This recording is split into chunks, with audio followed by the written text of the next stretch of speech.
So eto na nga po mga idol, Creamline Cool Smashers may plan B para masigurado nila na mas malakas sila sa semifinals.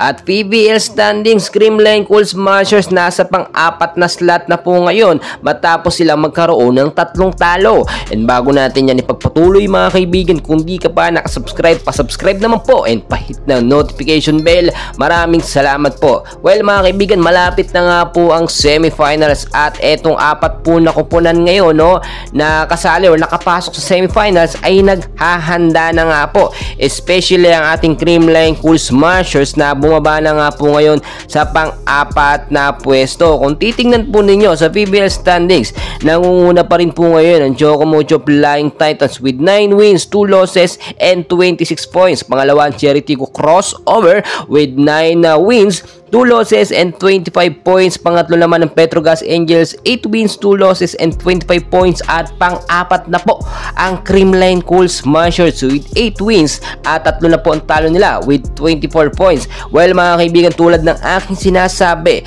sa plan B ng Creamline Cool Smashers ay mas magiging malakas po sila. So ano po yung plan B na ito? So sa plan A, nakita natin yung first 6 lineup ng Creamline Cool Smashers na nakita natin so far.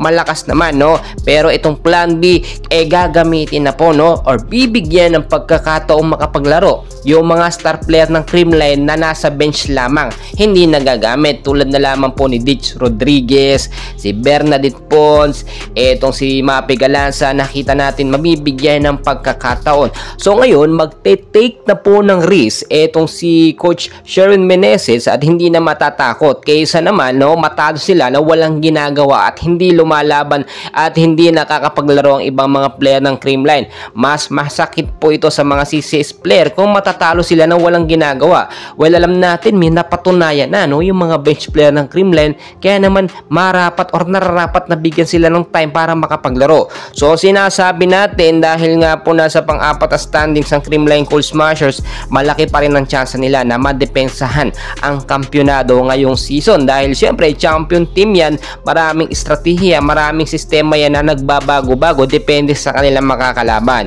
Well mga kaibigan, tuloy-tuloy ang updates natin sa ating mga pambato, and please huwag kalimutan mag-like and subscribe. Maraming